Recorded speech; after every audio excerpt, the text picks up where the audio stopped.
উনি লিখেছেন যে মোহতারাম, ফোনে অনেক সময় অচেনা মেয়েদের কণ্ঠ শুনলে আমার ভেতরে একটু দুর্বলতা কাজ করে। 2 নম্বর আরেকটি বিষয় লিখেছেন যে মেয়েরা অনেক সময় নরম সুরে কথা বললে অনেক পুরুষ আকৃষ্ট হয়, যেমন আমি আকৃষ্ট হয়ে যাই। সেক্ষেত্রে ওই মেয়েদের নরম সুরে কথা বলাটাকে অনুমোদন করে কিনা, মানে মেয়েদের কথা বলার আদবটা কি। এটা শুধুমাত্র এই খালিদ হোসেন না, বাংলাদেশে অসংখ্য যুবক আছে এরকম, যারা ফোনে অচেনা অপরিচিত কোনো মেয়েদের কণ্ঠ যদি শুনেছে তাহলে পাগল হয়ে যায়। অনেকে কিন্তু এটা আছে। দেখেন, আল্লাহ সুবহানাহু ওয়া তাআলা পবিত্র কোরআনুল কারিমে আমার মা বোনদেরকে কিছু দিক নির্দেশনা দিয়েছেন। আমরা তো মনে করি শুধুমাত্র বুক ঢেকে রাখা, পেট ঢাকা রাখা, পিঠ ঢাকে রাখা, এগুলো মনে হয় ইসলামে আছে, আর বিষয় নাই।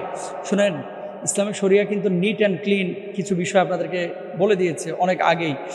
আল্লাহ সুবহানাহু ওয়া তাআলা পবিত্র কোরআনুল কারিমে কি বলছে খেয়াল করেন, ফালা তাখদানা বিল কওলি ফায়াতমা আল্লাযী ফি কলবিহি মারাদু ওয়া কুলনা কওলাম মারুফা। আচ্ছা, সূরা আহজাবের 32 নম্বর আয়াতে আল্লাহ সুবহানাহু ওয়া তাআলা এই কথা বলেছেন। কি বলেছেন? তোমরা নম্র কোমল সুরে কথা বলো না, তাহলে যার অন্তরে অসুস্থতা আছে সে তোমার প্রতি লোভ করবে। সূরা আহজাবের 32 নম্বর আয়াতের মধ্যে বলা হয়েছে। ইদানিং কিছু মেয়েরা ছেলেদের সামনে যখন প্রেজেন্ট করে নিজেকে, একটু স্মার্টলি প্রেজেন্ট করে, কেমন ভাইয়া করে ন্যাকামো করে কথা বলে।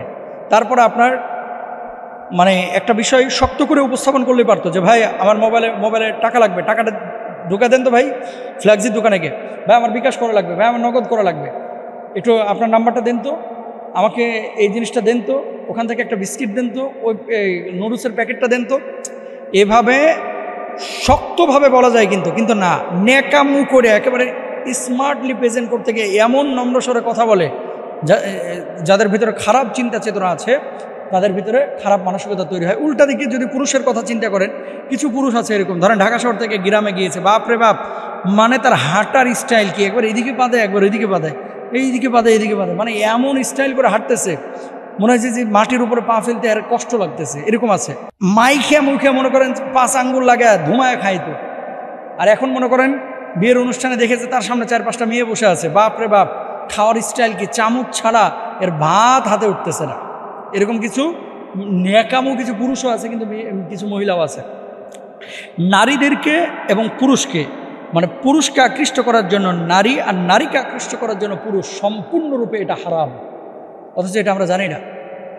কোনো নারীর দৃষ্টি আকর্ষণ করার জন্য কোনো পুরুষ যদি এরকম কোনো চিন্তা চেতনা লালন করে, ইসলামী শরিয়া এটা সম্পূর্ণরূপে হারাম বলেছে, হারাম, এটা জায়েজ নয় আপনার জন্য।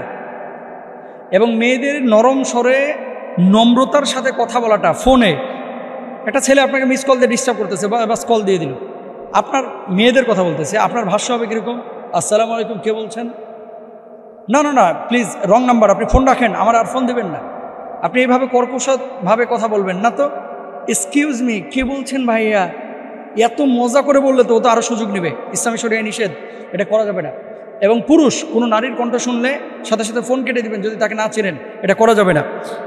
অতএব আল্লাহ সুবহানাহু ওয়া তাআলা নারীদের কণ্ঠকে গোপন রাখতে বলেছেন। তীব্র প্রয়োজনে নারী যদি পুরুষের সাথে কথা বলতে হয়, তবে 3টা শর্তে অচেনা পুরুষের সাথে একজন নারী কথা বলতে পারে। অচেনা পুরুষের সাথে 3টা শর্তে একজন নারী কথা বলতে পারে। 1 নম্বর, উভয়ের মাঝে পর্দা বা আড়াল থাকতে হবে। কার? নারী এবং পুরুষের মধ্যে। 2 নম্বর, নারী তার কণ্ঠকে নরম চিকন কোমল করতে পারবেন না। 3 নম্বর, প্রয়োজন মোতাবেক কথা বলবে, অর্থাৎ কথা বলতে গিয়ে যেখানে একটি কথা যথেষ্ট হয় সেখানে দ্বিতীয় কথা বলা যাবে না। কিছু ছেলে যদি সুন্দরী মেয়ে বাসের মধ্যে বা ট্রেনের মধ্যে পাইছে ভাই, ধরে পাশে সিট পড়ে গেছে, ও কথাগুলোকে রাবারের মতো টেনে টেনে বড় করতে চায়, মানে ছোট কথা কিন্তু এটাকে অনেক বড় করে বলতে চায়। ক্লাসমেট আছে, অনেক সময় একটা মেয়েকে পছন্দ করে, এরকম হয়, কথা দীর্ঘ করতে চায়। ইসলামী শরিয়া এটাকে নিষেধ করেছে। এবং কোনো পুরুষও কোনো নারীর সাথে এভাবে কথা বলবে না, ইসলামী শরিয়া নিষেধাজ্ঞা আছে।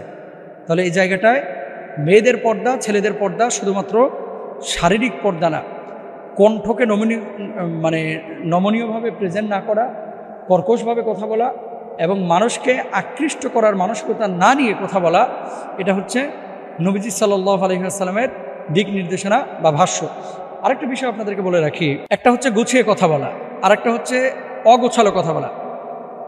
সুন্দর করে কথা বলা এটা সুন্নাহ, তবে উদ্দেশ্য প্রণোদিতভাবে স্মার্টলি যেটা অনেকে করে থাকে, এভাবে কথা বলা এটা কিন্তু সুন্নাহের অন্তর্ভুক্ত না। আল্লাহ তাআলা আমাদের বোঝার তৌফিক দান করুন।